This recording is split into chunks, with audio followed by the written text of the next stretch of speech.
and welcome to episode 24 of Yarn to Table. I'm Celeste, and this is a podcast about my knitting life. I want to give you a big warm welcome if this is your very first time watching me. I do hope that you find something here that you like, and that you will hit subscribe so that you can join me again. And for all of my returning viewers, thank you so much for coming back, and I really appreciate you guys watching, commenting, participating in knit-alongs and all that good stuff. If anyone appreciates this podcast and wants to help other people who might be interested find it, it helps me out a lot if you just hit the thumbs up button right down there. I'll show up higher in the results, be suggested to people who watch similar podcasts and things along those lines, and I appreciate that a whole lot. If you are interested in finding me on Instagram and Ravelry, you can find me both places as Celeste Full. There is also a Ravelry group for the podcast. It's linked in the doobly-doo, but you can also find it by searching for Yarn to Table on Ravelry. And I do keep detailed project notes and photos and everything like that on my personal page on Ravelry, and you can find via the blog posts tab on any project page links to the relevant episodes of this podcast so that you can see things in history for any project that I've done in the past that you might be interested in. So the Yarn to Table Ravelry group, that is where you're going to find all your information on knit-alongs, giveaways, fun stuff like that. There's also an Introduce Yourself thread that I would love you to post in if you haven't yet. And there's an Ask Me Anything thread that you can post in if you have a question that you'd like me to answer there or here on the podcast.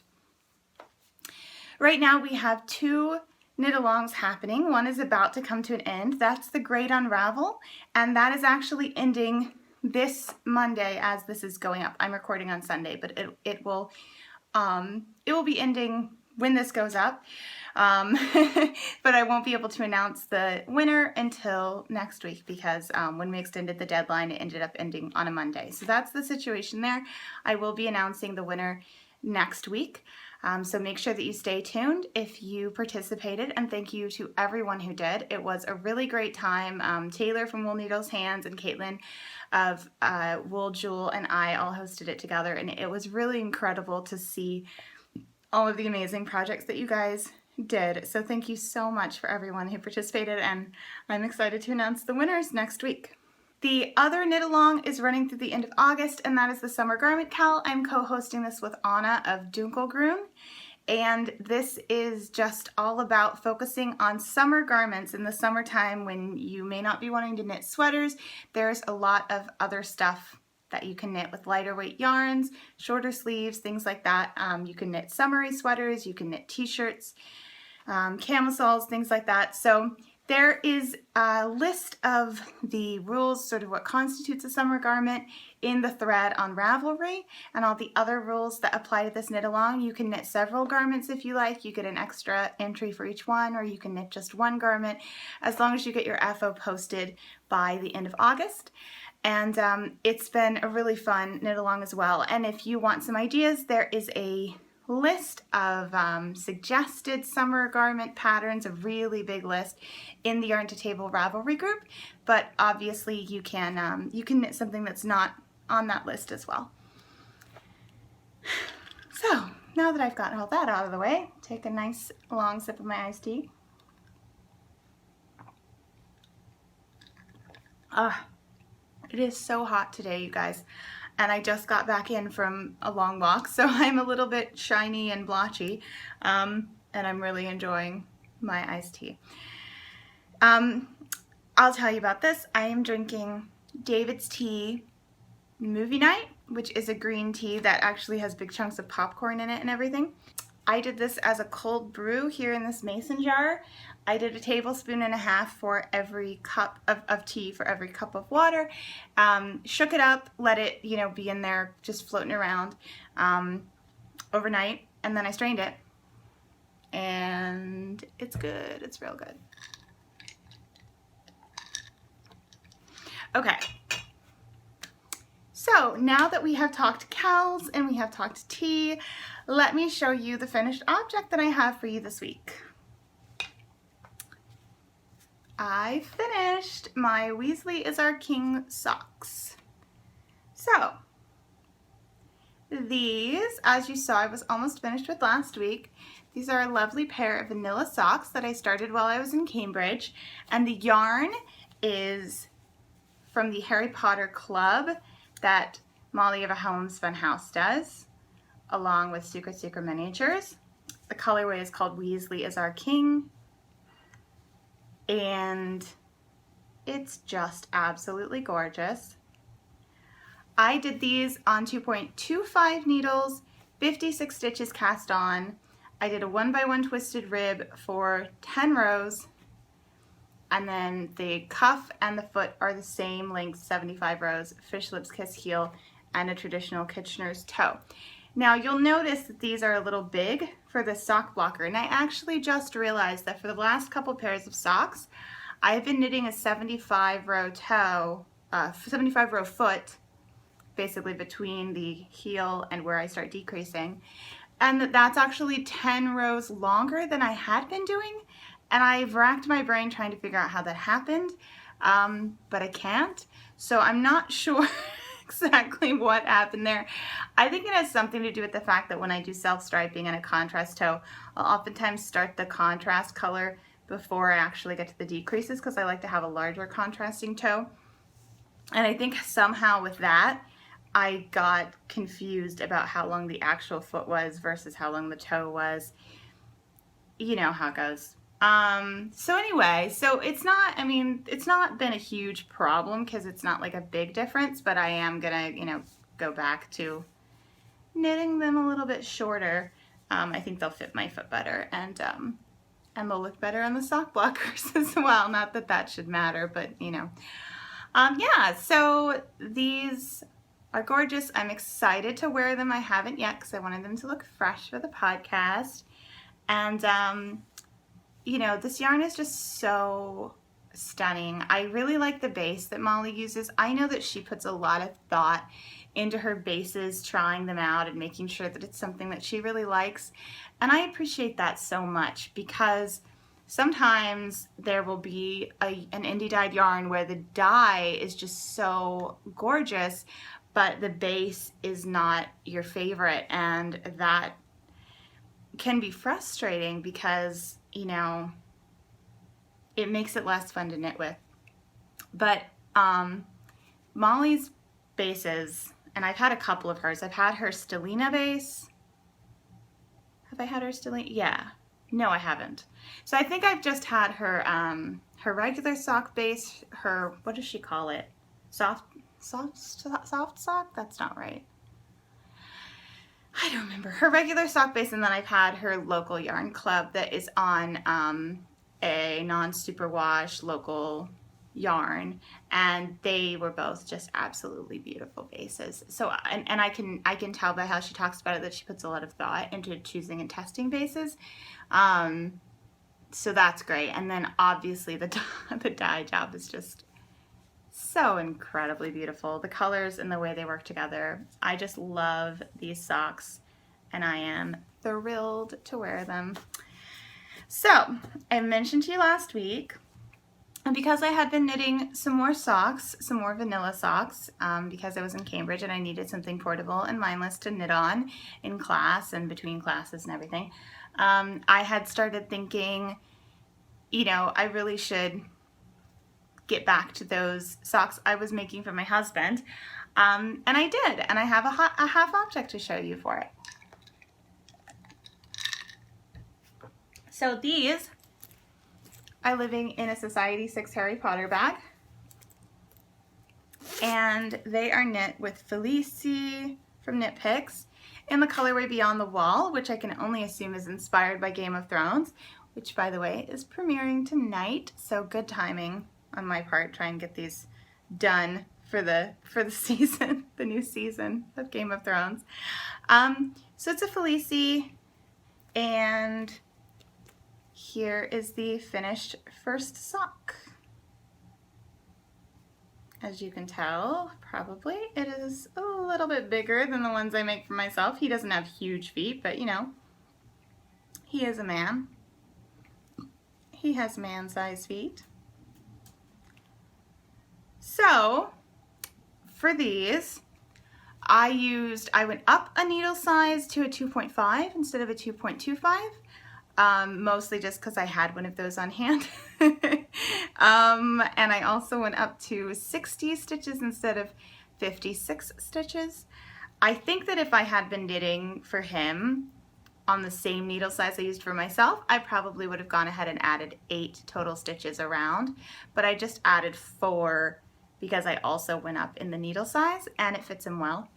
I did a 1x1 twisted rib for 2 stripes, which is about 16 rows, and then came down here and did a fish lips kiss heel with Knit Pick Stroll in black, which unfortunately does not match the black of the Felici, which I kind of think is ridiculous, but I'm trying not to let it bother me too much. And then the foot, and nice little Kitchener's stitch toe as well. I made sure to try these on, so these are the first, this is the second time I've tried to knit him socks. The first time I didn't try them on him at all because they were a surprise, and they were just devastatingly wrong. Like, they just did not fit well at all. It was a mistake. This time I made sure to put on the cuff and try to get an idea of whether the fish lips kiss would be a good heel for him. I thought it would be. Then after I did the heel, I tried them on him again to make sure that it did fit well, and it did. I measured his foot to get the toe, and then once I finished this first sock, before I started the second, I went ahead and had him try on the whole thing to make sure that he liked the way that it fit, and he did. So, you know, that was part of why I think it took me a little longer, a good deal longer, a ridiculous amount of time to knit this sock, was because while I wanted it to be like a grab and go option, which is what I like for vanilla socks, I was constantly having to stop myself and make sure that I had all those checks and balances to kind of ensure that it would fit him well.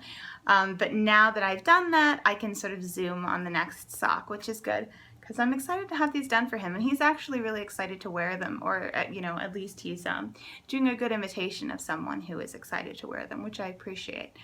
But he's not a very good liar, so I think he is actually excited about them, and that's good. I mean, he will wear the totally ill-fitting ones sometimes to bed when it's cold at night, so I think he is quite excited to actually have a good pair.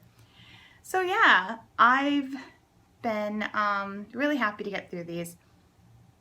One issue I have with them is laddering, and I don't know what was going on with me when I was doing this, because I didn't have a lot of problem with laddering in the past, but then I started having some issues with it, and then I kind of learned how to fix it, which is that you shouldn't strangle the first stitch.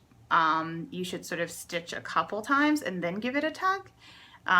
It's really like the best trick ever, and it totally eliminates laddering. And I never really had much of a problem with laddering, and then I guess I started doing something slightly different, and I did have a problem with it on this sock and maybe in a couple other socks. But anyway, as you can see, I don't have any ladder issues here. Maybe a tiny bit here with where the heel went in, but you really can't tell on the leg at all. So that trick of knitting a couple stitches before you tug is definitely a good one. So yeah, that is the first one, and now if we can just transition from half objects into works in progress, I'll show you the rest of it. That is here. So I started with black, I got to the next black, and then when I get to the black again, that's where I'm going to be putting in my heel. So based on that, I'm about like halfway through the cuff, I never know what to call it, the leg, because technically this part is the cuff. So I guess the leg. Yeah, so I started this yesterday. We drove up to Columbus to see a comedy show, which I'll talk more about in Chit Chat, and I wanted some car knitting, so I started these in the car. I didn't knit on the way home because I slept on the way home because it was really late. So I basically just knit this in the car on the way up there, and I'm going to be knitting on it some more tonight while we watch Game of Thrones, which will be fun because it's themed, so I like that. And hopefully this will be done for him real soon. So let's move on from socks and talk about the other whips I have going on. And I'm just going to go ahead and start with what's new because you saw a bit of it in the opener when I poured my tea.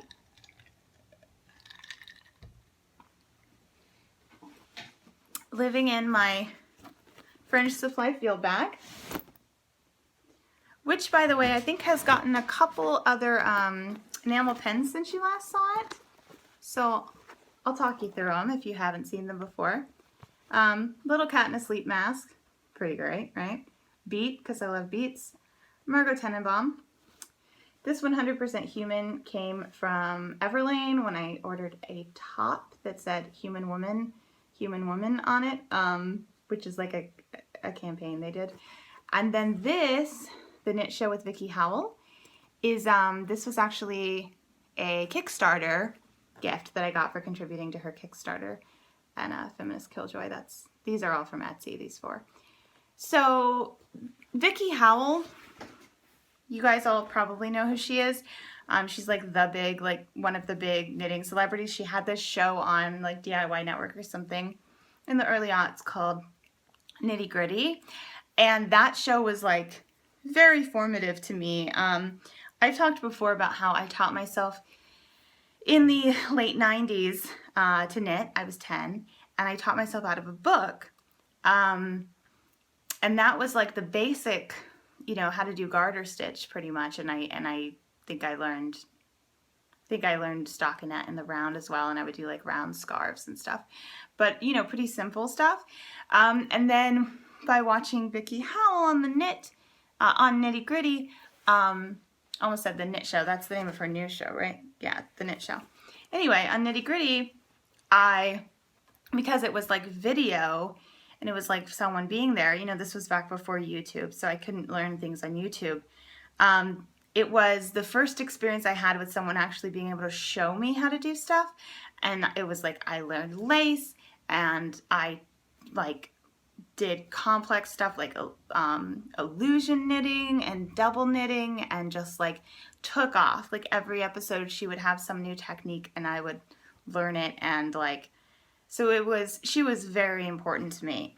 So when I saw that she was doing a Kickstarter to start a new show on YouTube, I backed that, and that's where I got the pin, although I have not checked it out yet. I'm not sure if I don't think the first episode is aired. I think she's been taping them. Anyway, I'll go ahead and show you what I have in here. This is a pattern by Quince & Co. called the Tokyo Hoodie, and I'll show you what it's going to look like in full. There we go. So just a really cute hoodie for a baby with garter stitch details. And I'll show you mine. This was a bottom up, knitted in the round, and then split at the sleeves for the front and back, and then joined up and going up the hood. So I'm like halfway done with the hood maybe, and then I'll have the sleeves and then I will be done. And I just really, really love, I think garter stitch, because it's the first thing that we learn, I think it kind of doesn't get the respect it deserves for how beautiful it is. I have all that garter stitch detailing on the sweater that I'm working on for myself right now as well, the Andromeda, which I actually haven't touched all week, so you're not going to be seeing it. I know it's crazy because I only have the sleeves to go, but I just felt like doing new things this week because I'd really been working on it a lot. Anyway, I think garter stitch next to stockinette stitch, which is also what the Andromeda has, is just so beautiful. And I love that the hood is in garter stitch, but that it extends down a little bit into the body. And then the cuffs of the sleeves are going to have it as well. So I am knitting this with Knit Picks Swish worsted in the colorway Honey. And this is 100% superwash merino. It's worsted, right, obviously. I wanted to do superwash because this is a gift for a friend who just had a baby. And I think that generally superwash is good when you give a gift to someone who's not a knitter or like a fiber snob, because a lot of other people, they just like to throw things in the washer and they don't want to have to worry about it. They don't necessarily appreciate non-superwash things because they're not weird fiber dorks like we are, and especially for a kid's garment for a mother of 2 small children. Yeah, so I went with the knit picks, and I think the color is really nice, and it's very, very soft. I think they will appreciate it, my friends, and hopefully their baby will as well, to the extent that a baby can appreciate a hand knit sweater. What else was I going to say about it? Oh, needles. You will notice these are not the chalgoos that I have on everything else. They are knit picks, and that's because these are a little larger. These are a size US 10, 6.0 millimeter. So I have my chalgoo interchangeables have the small because that's mainly what I use. And then I have some knit picks interchangeables that are larger. So I don't love them as much as the chalgoo, but they are perfectly nice needles. They don't cause any problems or anything like that. So this has been fun. I was really going to town on that project. I started it and I just knit on it like all day, and then, you know, I haven't knit on it in a few days since then because I was doing some other things. But when I started it, I was just loving it. It was so much fun to knit. And I'm excited to jump back into it. I'll probably finish it in another go. I really love knitting baby clothes because they knit up fast, but they keep you interested because they have all the different shaping that an adult sweater would have. And they're just really, really cute. So I haven't knit anything for a baby in a while. I did a kid sweater, a toddler sweater, a little less than a year ago, but I haven't knit anything for a baby in a long time. So just tiny little clothes are fun to make. So I've been enjoying that. And then I will show you, I worked a tiny little bit on my Marley, which is living in my Hana Lisa project bag, which it matches perfectly. This is a pattern by Andrew Mowry. This is a very basic giant triangular brioche shawl. Like I said, it matches my project bag. Pretty cute, right? Show you the colorways. So I am knitting this out of, come here. Hey. Let go. Okay. I'm knitting this out of Hedgehog Fiber Skinny Singles. This is a fingering weight singles yarn. The semi-solid is Coral and the speckled is called Bramble. And this is how much I have. This is technically the front. So I'll show you what the other side looks like. Really pretty, isn't it? Brioche is so much fun to knit, and it's with a project like this where you're really just increasing in 3 places pretty regularly. It's fairly mindless as well. I mean, once you get used to brioche, and it's just really fun. But I have not knit on it in a while, and I only knit from here up this last week. That was just in one short little sitting. I got a few rows in on it.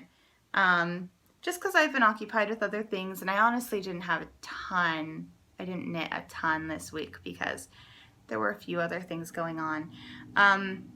But yeah, I figured even though I didn't make much even though I didn't make much progress, I would pull it out and show it to you guys again because you haven't seen it in a while, and it's so pretty and squishy. So there it is. I do need to spend some more time on this, but I'm not, this is a process knit, so it's really something that I just want to work on when I'm feeling like working on it. And if I'm feeling like working on other things, there's no point in sort of like talking myself into working on this, because this is just for fun. So anyway, that's that. And the last whip that I will show you is my Cozy Memories blanket. So I showed you last week that I had bought the Wes Anderson mini skein set from the Fawn and the Fox.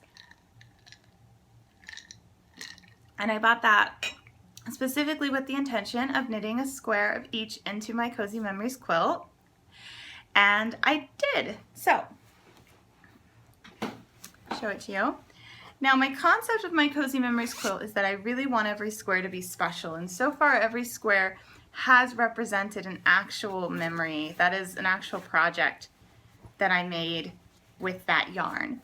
And my idea is that it would be that, and then maybe some other special yarns, and especially anything that I dye myself that's special to me, I can do.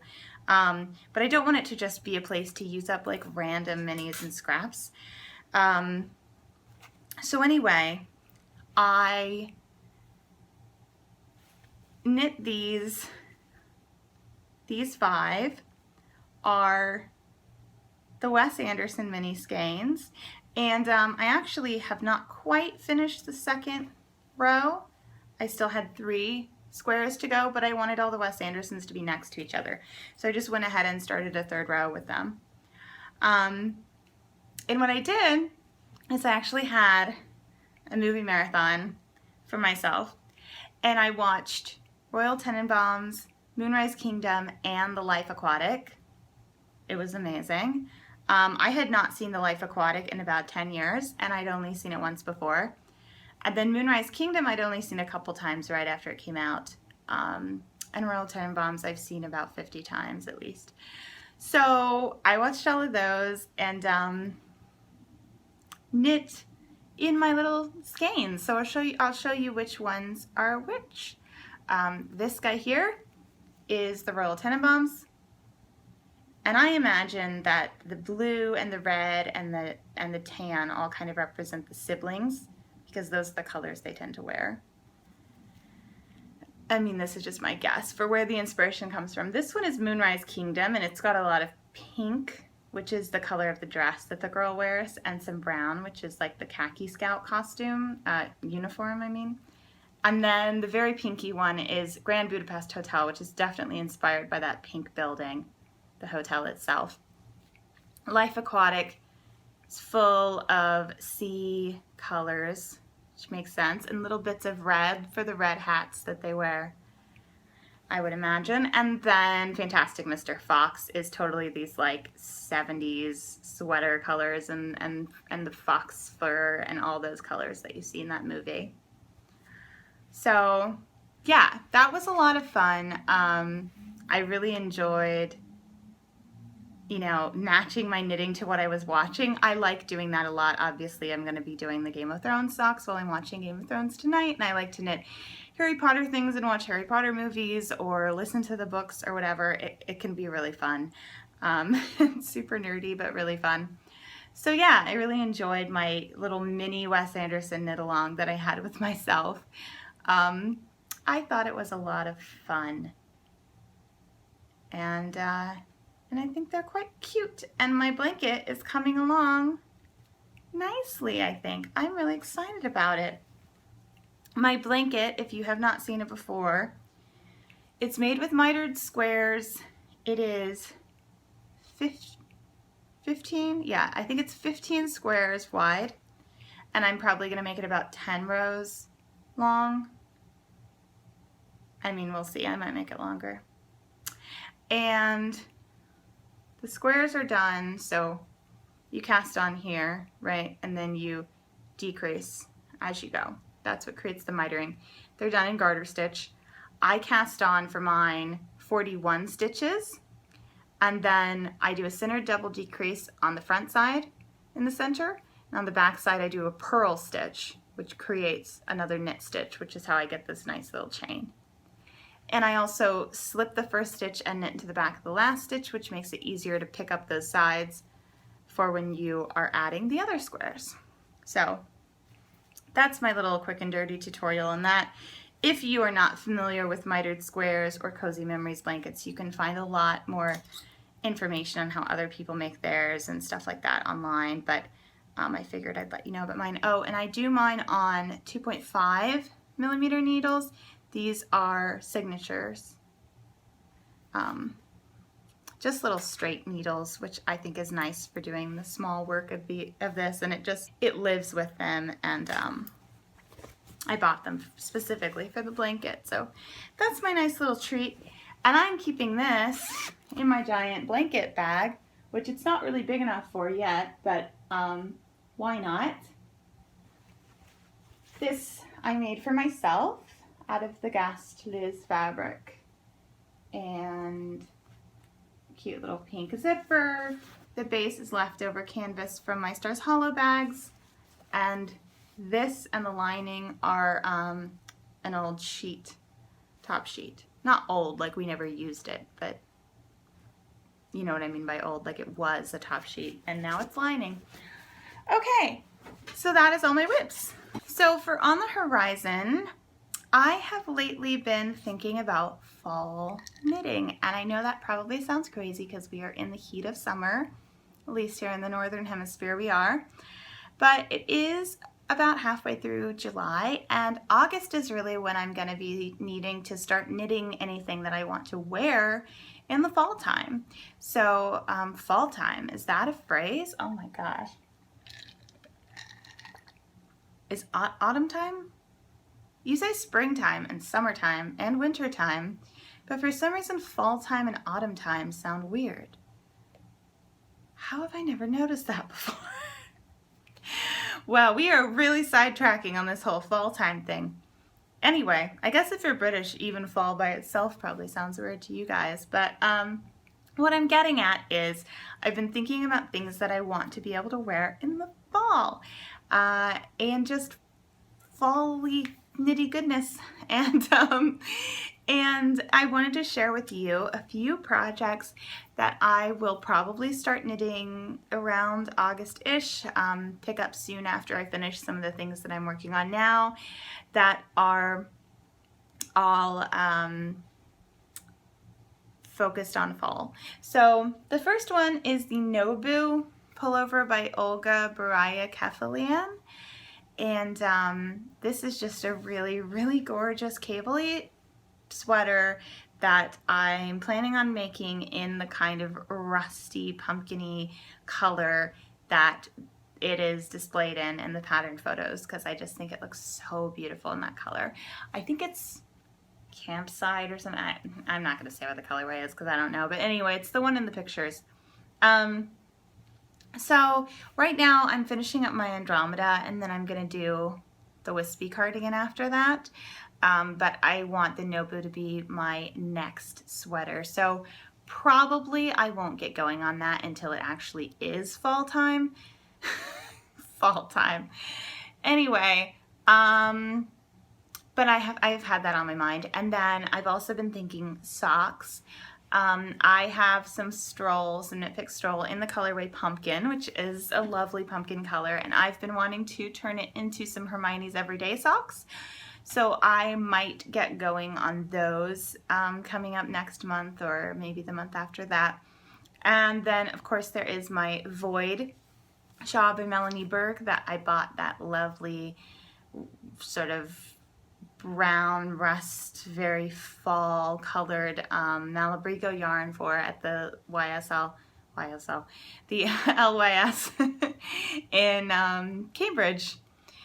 So yeah, those are some things that have sparked my interest for the upcoming season.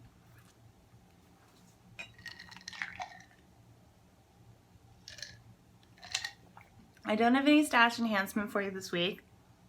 I think I did enough damage last week. But I have some chit chat to talk about.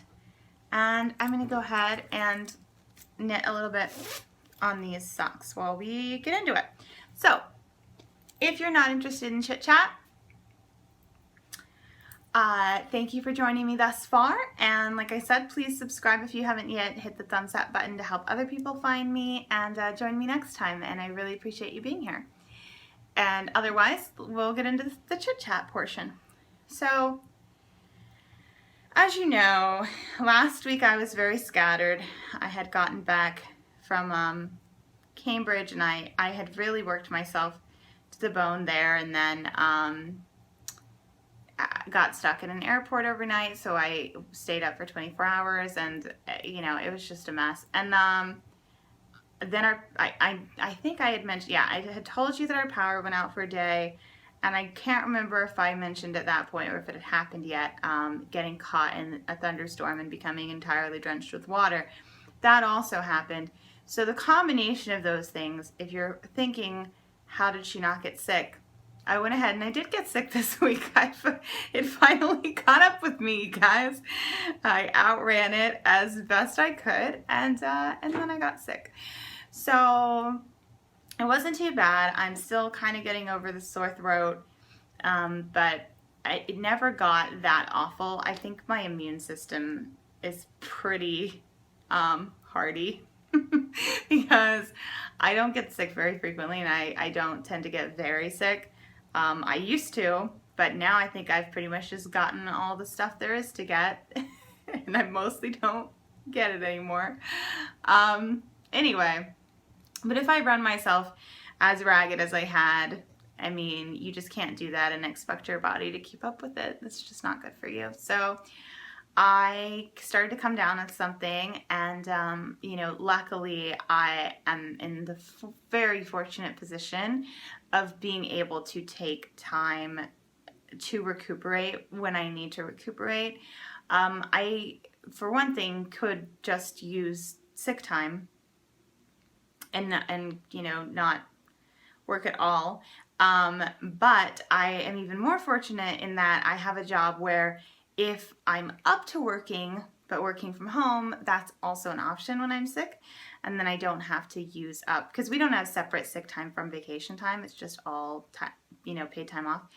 So you know, if I can do that, I don't have to use up my vacation time, which is obviously ideal. And because I was not super, super sick, I wasn't like, you know, if I had the flu, I would want to be just sleeping all day and I wouldn't be able to do my job at all.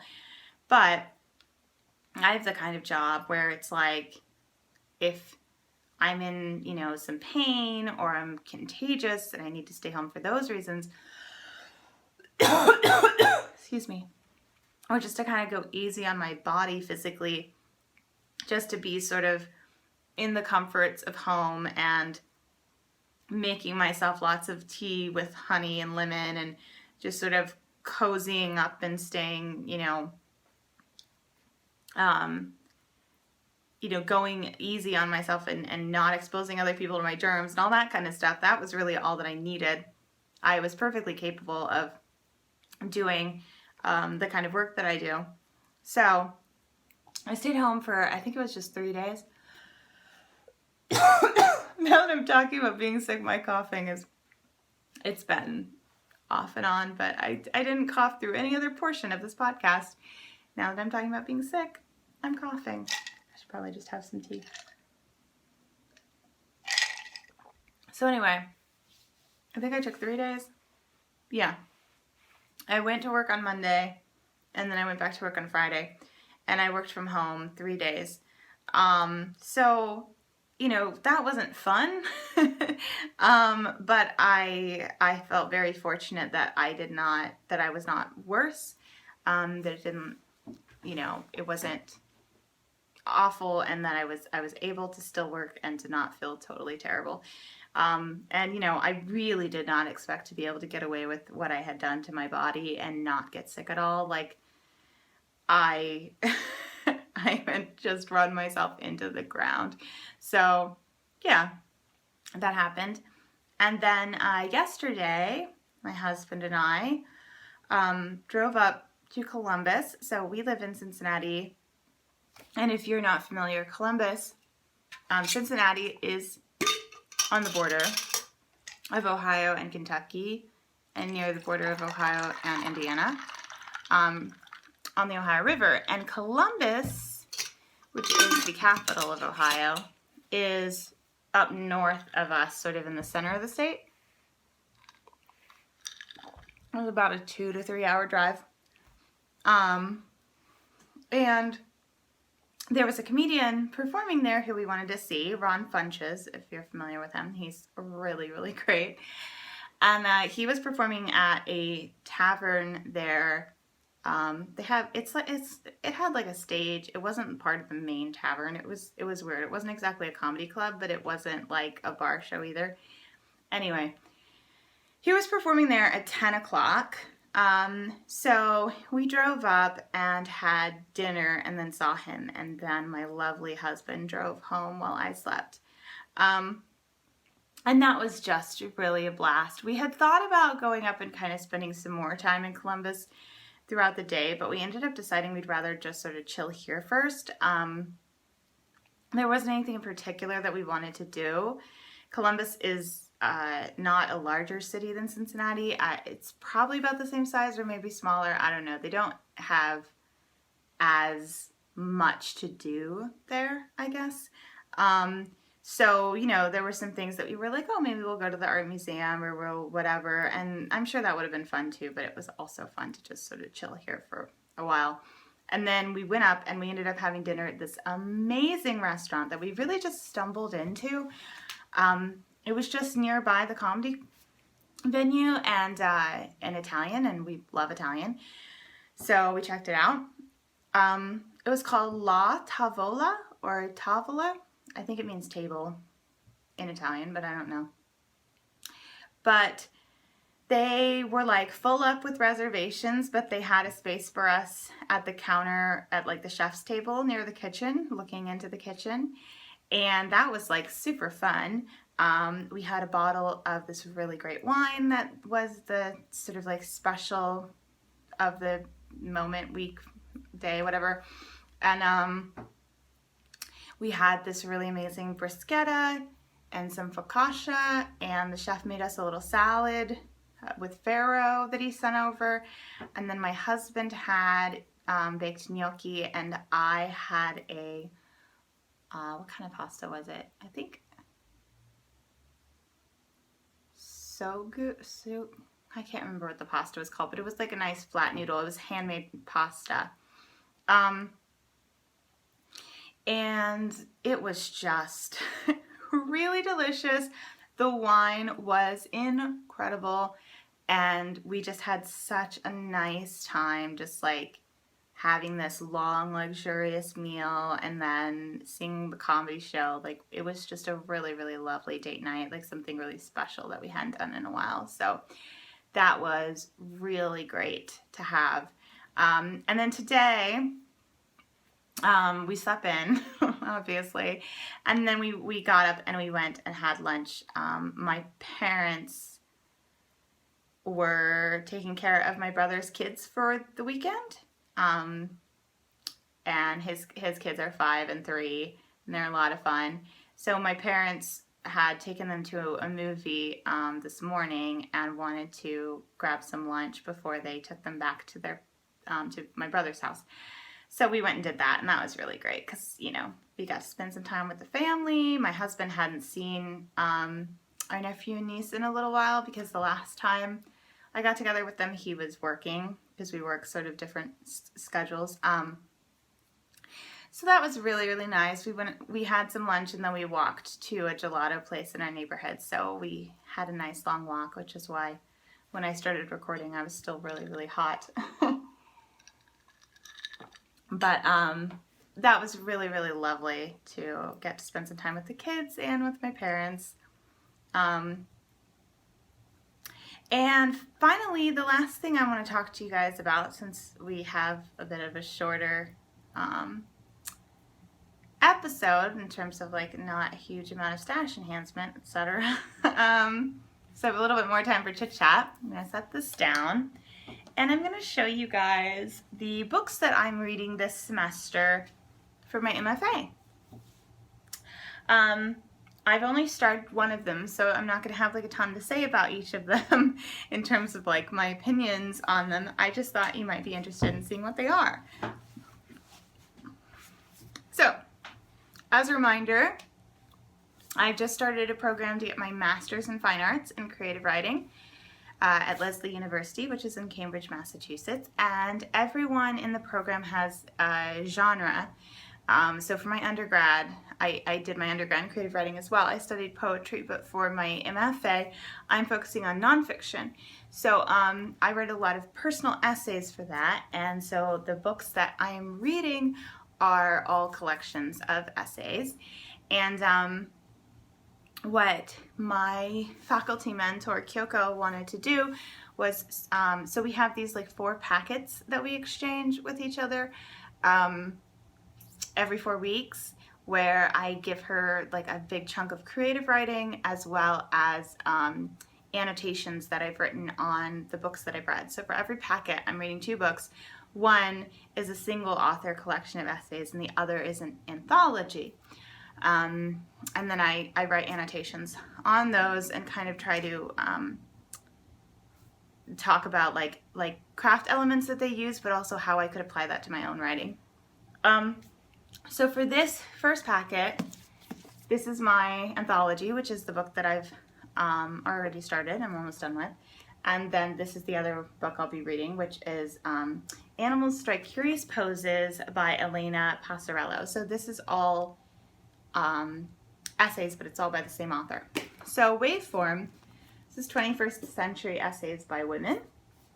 So this anthology, they really try to have like a broad variety of different styles. Some of them are more straightforward, some of them are really lyrical and strange.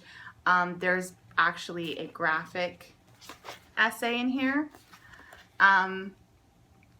And the contributors, so some of the big names that you will know if you read essays, are Cheryl Strayed, Leslie Jamison, who wrote the Empathy Exams, Margot Jefferson, her new book is Negroland, Roxane Gay, who I think did I tell you guys about meeting her? I'm sure I did, about going to her book event recently. And Megan Daum, who is my very favorite writer. Her latest book is The Unspeakable. And then my faculty mentor is also in here, Kyoko Mori. That's her essay, Cat Stories. But she said I'm not allowed to write about hers. So this has been really interesting to get just like a really, when you read an anthology, what's challenging about it is it's like every essay you start, you have no idea what to expect. So you don't know if it's going to be your style, something you like, something you don't like. You're disoriented. You have to reorient yourself in the space and figure out what the voice is like and what the style is and everything. So they can be a little bit more challenging. Like I don't feel like you speed through them the same way you do when you're reading a book by a single author, even a collection of essays, because each essay is something new, but the voice and the style tend to be similar. But what's really cool about it, especially from a student perspective, is getting more exposure to like a big variety of things. And as I've read this, I mean, what's stuck out as much as the things I've liked as the things I haven't liked. There have been essays where I'm just like, this just does nothing for me. And it's not that I think it's objectively bad. I'm just like, okay, well, this isn't what I'm trying to do with my writing. Like, this isn't what I want my writing to be. Yeah, so I've been reading this. And then I'm about to start this. And what's funny about this is my husband actually read this. We already owned it when Kyoko asked me to get it, to read it. Because Ryan had found it at the bookstore and read it already and liked it. So this is basically inspired by this like medieval type of book that they used to have called a bestiary, where it would write about different animals. And so she has an essay on different animals, but they're like specific animals. So it's not like gorillas. It is not gorillas, lions. It's like Cecil the lion. So that was like the lion that poacher killed a few years ago and it made headlines. Or Joffrey is a cat that there was a poem written about in medieval times, I think, and like half the poem was lost or maybe never written, and so she sort of like completes it. So this is basically like each essay is about an animal that actually existed, like a specific animal. So yeah, Ryan really liked it, so I'm interested to see. And then I have some Best American collections. So these are both anthologies. So those two are what I'm reading for this month, this packet, and then this is stuff I'll be reading later. These are going to be anthologies, so I'll read one of these in different packets. And I also have another book of anthologies assigned that I actually have on Kindle, so I'm not holding it up for you. And it's called Soap Opera Confidential. And it's a collection of people writing about their fandom. Like, basically it was assigned because a lot of times I'll want to write about sort of larger cultural things, but from a personal perspective, and that's sort of what those people did in that anthology. And then these are Best American collections. So if you're familiar with these at all, you know that every year they will assign a new editor, and they release collections of like the Best American short stories, the Best American comics, the Best American fiction, and they're all like annual anthologies put out by the same people. And they're all things that have been published somewhere that year. So like for the essays, if you take this one, like, you know, this one was published in The Sun, this one was published in Granada, this one was published in the Gettysburg Review, this one was published in GQ, right? Like, you get the idea. So, and they were all published in the same year. And these were selected by Cheryl Strayed. This was the year that she edited it. And then I also got 2015, which was edited by Ariel Levy. So these, along with Soap Opera Confidential, are going to be my 3 remaining anthologies. And then my other 3, hang on. Oh. And then my other 3 books that are by the same author, I mean, not each book is a full collection by one author, is what I'm trying to say.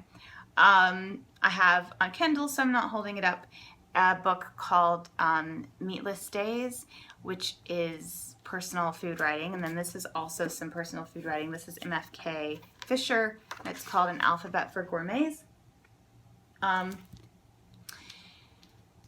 So that's something that I do. I write a lot about food and cooking. So I got those. Isn't this so beautiful? And then she also assigned me David Foster Wallace. So I'll be reading that, which I've actually tried to read this essay before, not the whole collection. I think I made it through the whole thing, actually. It was a long time ago. And I can't remember if I quit on it or not. I remember it being challenging. So that I've been wanting to get back to him and try him out again. So that's exciting. So yeah, I just thought I would share with you what I'm going to be reading. It's going to be the majority of the reading that I do, just because I'm not going to have a ton of free time outside of working on my degree. So that's the stuff I'm going to be reading lately. Let me know if you've read any of those books or are familiar with them, or, you know, if you read essays at all, like who some of your favorite writers are, some of your favorite collections. I would love to talk to you about it. And if you've stuck around this long, I just want to thank you again for tuning in and watching. I appreciate it so much. All of your comments, all of your views, every time you hit the thumbs up button, anytime you tell somebody else about the podcast. You guys are amazing. And I really, really appreciate you coming to spend some time with me talking about knitting and tea and books and cats, because that's pretty much all there is in the world as far as I'm concerned. And I will talk to you again next week.